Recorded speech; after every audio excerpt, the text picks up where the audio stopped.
Bismillah, alhamdulillah, wassalatu wassalamu ala rasulillah sayyidina maulana Muhammad bin Abdullah wa ala alihi wa sahbihi wa mawala wa la hawla wa la quwata illa billah, amma ba'd. Sering kita bepergian ya, maka kita perlu contoh di dalam safar, di dalam bepergian, sehingga kita tahu, kita mengerti adab-adab di dalam bepergian, di dalam safar oleh seorang musafir. Ternyata di dalam Al-Quran sudah ada tuntunannya, di dalam hadis juga sudah ada tuntunannya dari Nabi Muhammad SAW. Allah Subhanahu wa Ta'ala berfirman, wa ibadur rahmanil ladzina yamshuna 'alal ardi hauna wa idza khatabahumul jahiluna qalu salama. Jadi hamba-hamba Allah yang luar biasa, yang dipuji Allah, itu mereka yang kalau berjalan di muka bumi ini, berjalan atau bepergian, mereka dalam keadaan bisakinatin wa tawadhu', maknanya haunan ya, mereka tenang, ya, enggak keput-keputan gitu, enggak ugal-ugalan, enggak membahayakan yang lain, tidak mengganggu yang lain.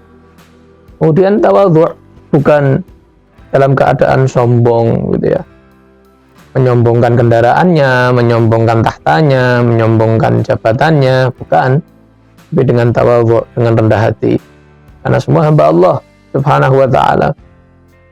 Kemudian wala tamshi fil ardi maraha, Allah Ta'ala juga berfirman, jangan kalau kamu tuh berjalan di muka bumi ini dalam keadaan sombong ya. Kita mau apa sombong?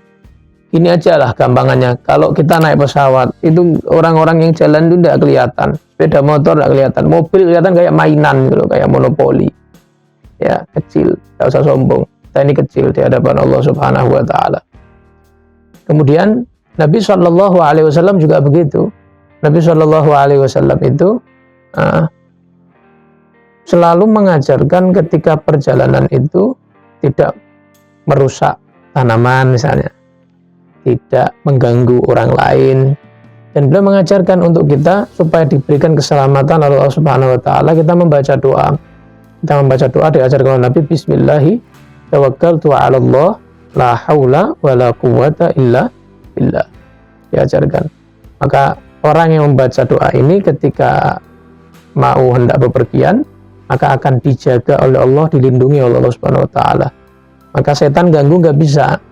Maka setan ini bicara sama temannya, ya, waduh, kita ini nggak bisa ganggu orang ini karena dia telah dilindungi Allah, ya, telah diberikan keamanan oleh Allah Subhanahu wa Ta'ala karena telah baca tadi itu.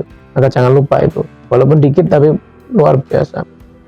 Kemudian Nabi SAW itu kalau mau naik kendaraan, itu Nabi Muhammad ketika hendak mau naik kendaraan, misalnya kita mau naik motor, kaki ketika mau dinaikkan begitu ke sepeda motor atau ke mobil, itu baca bismillah 3 kali. Bismillah, bismillah, bismillah. Ya. Kemudian setelah duduk, alhamdulillah. Setelah itu baca doa, bismillah illadzi sakhkhara lana hadza wa ma kunna lahu muqrinin wa inna ila rabbina lamunqalibun. Baca doa itu yang ada dalam Al-Qur'an. Ya, kemudian membaca alhamdulillah 3 kali, alhamdulillah, alhamdulillah, alhamdulillah. Dan baca Allahu Akbar 3 kali, Allahu Akbar, Allahu Akbar, Allahu Akbar. Kemudian membaca yang dibaca oleh Nabi SAW, Subhanak inni zalamtu nafsi faghfirli fa innahu la yaghfiru dzunuba illa anta. Maha suci Engkau ya Allah, ampuni dosa-dosaku, karena tidak ada yang mengampuni dosa kecuali hanya Engkau ya Allah. Kemudian senyum, walaupun gak ada yang lucu, senyum. Kenapa? Karena ini musalsal, ini nyambung sampai ke Nabi SAW. Karena Nabi setelah baca doa itu tersenyum. Hadisnya dilaksanakan ini oleh Sayyidina Ali persis seperti yang saya sampaikan tadi. Nah, kemudian Sayyidina Ali tersenyum. Yang lain heran, loh, Sayyidina Ali apa yang lucu? Kenapa engkau tertawa? Kenapa engkau tersenyum? Kata beliau, saya melihat persis seperti ini yang dilakukan Nabi, maka saya ikut, saya niru. Nabi Muhammad terakhir juga tersenyum. Maka saya tanya kepada Nabi, kenapa engkau tersenyum? Ya, karena Allah takjub, ya. Allah juga tersenyum kepada hamba yang ngerti bahwa tidak ada yang mengampuni dosanya kecuali Allah Subhanahu wa Ta'ala. Itu. Nah, jadi itu yang dilakukan oleh Nabi Muhammad SAW. Sehingga kita dalam bepergian diberikan keselamatan oleh Allah Subhanahu wa taala, baik yang darat ataupun yang laut ataupun yang udara. Mudah-mudahan Allah bisa mudah-mudahan Allah Subhanahu wa taala memberikan kita selalu keselamatan dalam perjalanan kita, dan kita selalu mengikuti cara adab Nabi Shallallahu alaihi wasallam.